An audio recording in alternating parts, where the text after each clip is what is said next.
All right, guys. So welcome back to another episode of Everything Business, right? And so the account exam has passed, and now we are going to be turning our attention to POB and OA. The POB exam is next week, right? Next week, Thursday, which is I think it's the 6th or the 7th or something, somewhere there, right? And the OA exam is the Friday. So today we're going to be looking at section 3 because section 3 is one of the broad topics that they will be testing, and the topic section 3 is entitled establishing a business, right? So let's look at what it's all about. This will not be the entire section. I will have to do another video to culminate or to close section 3. All right, so stay tuned. So when we talk about section 3 begins by talking about an entrepreneur. So the question is, who is an entrepreneur? So an entrepreneur is actually someone who undertakes the risk involved in establishing or starting a business.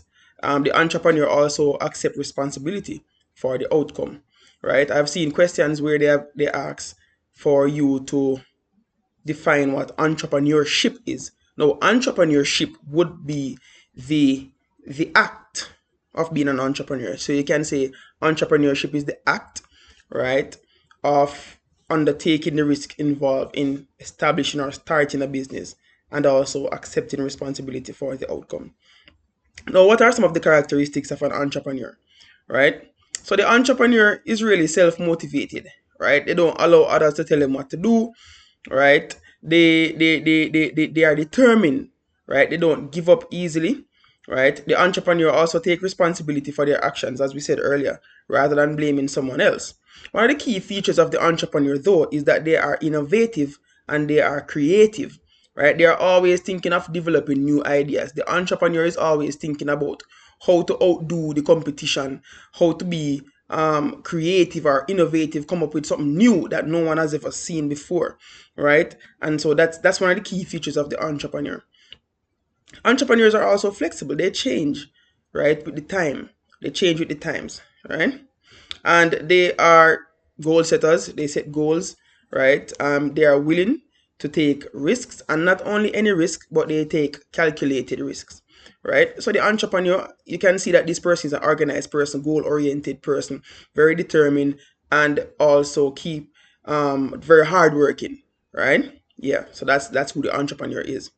So why would entrepreneurship be good for any particular country, right? For one, they develop new markets, right? So they develop new markets. Um, you know, since the COVID pandemic came about, right? There are many. It allowed many persons to realize their inner entrepreneur. And so now you find many businesses coming about because of the situation that persons were placed in. So you have online classes. A lot of persons turn YouTuber, like myself, right? And all of these are talents that were within that we did not know. So now we are developing a new market. So now you have the I heard somebody said YouTube students. You get what I'm saying? So that's a new market, right? 15, 20 years ago, that wasn't the case, right? But now entrepreneurs develop new markets. They create employment, right? Which will create income for persons. They discover new sources of raw materials, and they introduce new technologies and new industries. So these are some of the benefits of, if you will, of the entrepreneur. Even though it says role of the entrepreneur, these are some of the benefits as well. Right? Now we cannot talk about establishing a business without talking about the steps that you need to take to start a business, right? And for the last probably 3 years, I keep seeing a question on the paper about steps to starting a business, whether it is on multiple choice or it's on paper two, right? So you need to know or become familiar with the steps to starting a business. The first step is conceptualization. Don't let that big word fool you. It simply means coming up with a business idea. And let's face it, anything that you are doing, you have to have the idea first. You have to have a business idea first. So it has to generate in your thoughts first, right? So that's basically what conceptualization is. And then after you think about the idea, you need to find out if this idea if it will work, right? So you're going to conduct a market research, right? Market research is section 6, right? Is in section 6. So you can check it out, right? So you conduct a market research, which is really finding out what people want, or if your product will be successful. You can do a feasibility study to see if your idea will work, but the feasibility study will be a part of the market research.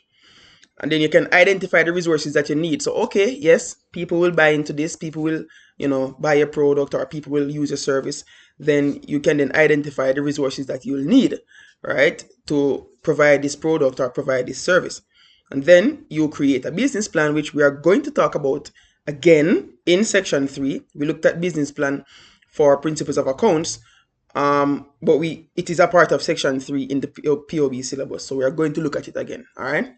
So you create a business plan, then you acquire the funds to operate the business, right? The business plan is instrumental in acquiring the funds, because a lot of lending agencies, they need you to show your business plan, which is a plan on how you plan to operate the business. A plan on how you intend to operate the business. Yes, right? Yeah.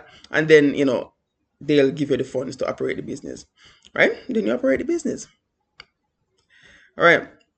So entrepreneurs, right, face many problems, especially in the Caribbean, right? And so we're going to look at some of the problems that entrepreneurs face, and this is a very important, guys, very important. If you're going to be given a question on entrepreneur, right, you're going to have to know the problems that they face and how the government can help to solve them.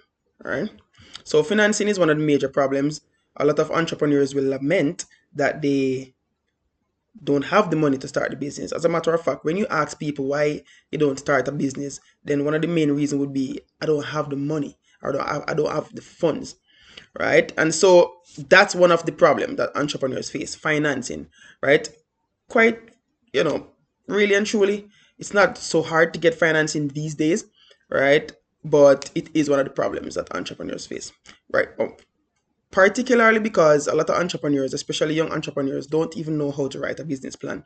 And so going to these financial institutions, they don't have access to the funds because they don't have the document, which is the business plan, for them to get access to the funds. All right. Management, right?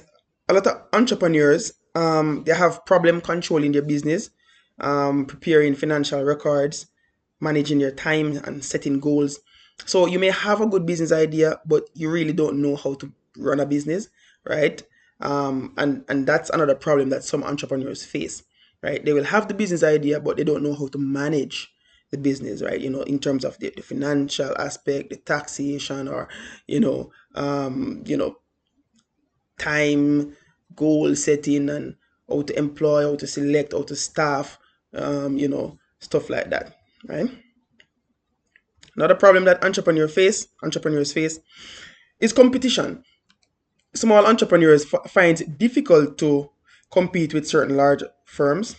Small businesses does have a place, right? They do have a place. However, if you realize, a lot of larger businesses now are trying to overtake the smaller businesses, right? What they're trying to do is they're trying to eliminate the small competition, right? To get a greater percentage of the market share, right? So small firms, it's becoming increasingly difficult for them to survive, especially in the town areas, right, or in the built-up areas, right? So yeah, that's a problem. Marketing. And then technology. So many entrepreneurs do not have the cutting edge technology that are often left behind, right? Some entrepreneurs may not even know how to use these technologies, and may not have enough funds to purchase these technologies, right? And you find that a lot of small entrepreneurs now, they don't even realize that they can use social media to you know advertise, right? To bring awareness to their product or their service, right? It is the younger entrepreneurs that are coming up now that are using the social media, but the older entrepreneurs, right? They're not so tech savvy, right? And it may pose a challenge. All right. So then, how can the government help entrepreneurs. So let's look at some of the ways. For one, they can provide cheap loans. What does that mean? Right? Cheap loans actually, it means loans that have low interest rate. Yeah, right. So if banks or lending agencies provide cheaper loans, right, then people will be encouraged to borrow more.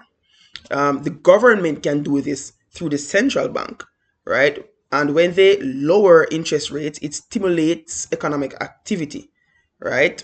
And that is good. Yeah, unless there's inflation, which they need to do the opposite, right? So provide training workshops for entrepreneurs to improve their management skills. So the government can provide training workshops. And these workshops could also help entrepreneurs to create their business plan so that they'll be better able to access financial aid. Yeah, right? The government can also provide tools and equipment at a reduced cost, right? And even other resources too. I know, for example, in Jamaica, we have an organization that is called RADA, Rural Agricultural Development Agencies, that provides resources to persons in agriculture at a reduced cost, right? It's a government agency, and that helps. You get what I'm saying? It helps entrepreneurs, to get on their feet, right? Provide infrastructure for entrepreneurs to operate businesses. I know in Jamaica, what the government will do from time to time is create a space, right, where small businesses can set up, right? They provide shops there, and persons, can rent these shops at reduced or low cost, right? And that will stimulate, economic activity and business activity, right?